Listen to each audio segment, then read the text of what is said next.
community who will be there to talk about what this measurement looks like this afternoon. Now I'd like to invite to the stage someone that I first met 7 years ago when we were both piloting unique ideas for how to innovate to serve the field of journalism. Darryl Holliday is the founder of City Bureau, and he helped to develop the Documenters program to engage citizens in participatory journalism at local public meetings. Darryl handed City Bureau off to new leadership last year, but continues the efforts he began there. We're excited to be working together at NCOC to expand our shared work, looking at what he calls civic laboratories. Darryl?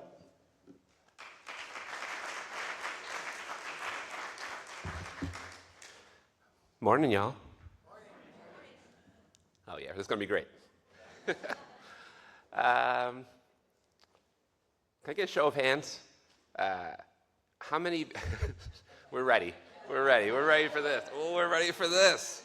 How many people here have, I'm going to move this, ever been to a local public meeting? Not for work. Not for work, in your own community, a governance, wow, okay, all right. The national average is 10%, so I think we beat it here. Great job on being good citizens, everyone, thank you. So as you may have guessed, I am here to talk about local public meetings. Oh, I have a,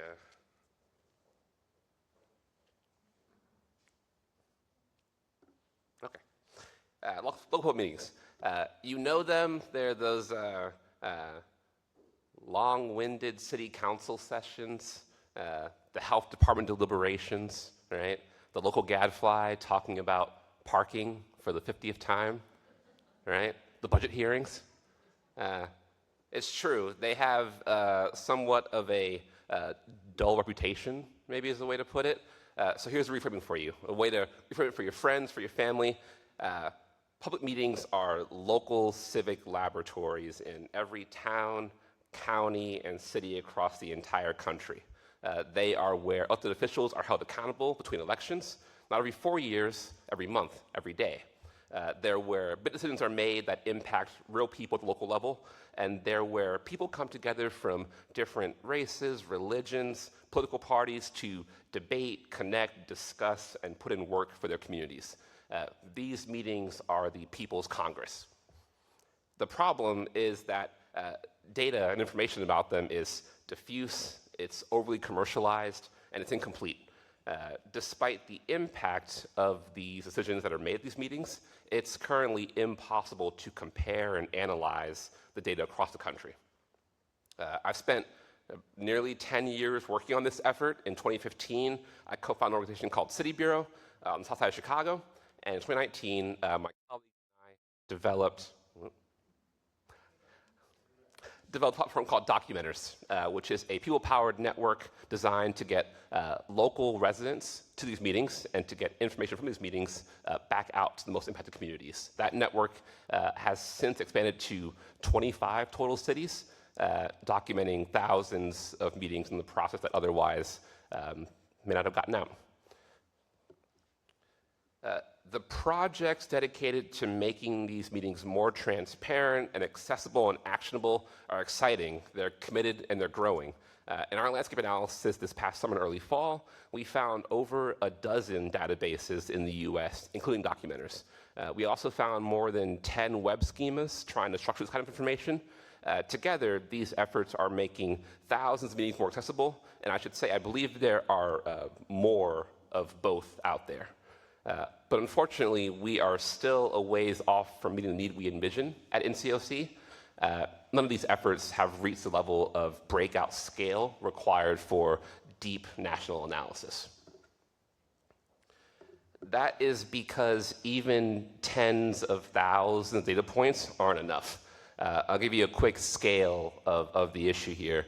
Several years ago, I estimated that there were 1,500 public meetings happening every day in the US, or about 390,000 a year.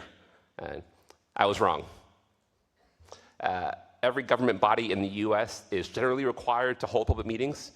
Typically they occur monthly, so based on census data of about 90,000 or kind of 90,000 government bodies, that's more than 4,000 meetings daily alone, or more than 1 million annually.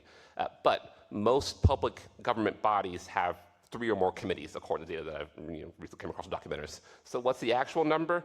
The new estimate based on that data is that there are more than 12,000 public meetings happening every single day across the US, which is over 3 million a year, and that might even be an undercount as is, right? We know next to nothing about these meetings in aggregate, right? That's a problem that can be solved. At the risk of getting a little too technical, I'll say up front that I don't believe we'll solve this problem by building one schema to rule them all. As I said, the problem isn't a lack of technical effort, it's that these efforts aren't interoperable. They aren't talking to each other. Our plan at NCOC is to develop an aggregator, right, or a meta schema, capable of putting different data sets in conversation with each other. In doing, we'll showcase the strengths of these efforts and point back to them.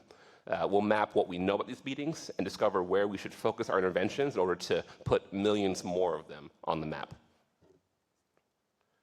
So why does any of this matter? Because NCOC aims to become a clearinghouse for civic data in the US, and these meetings are where civic data meets civic life.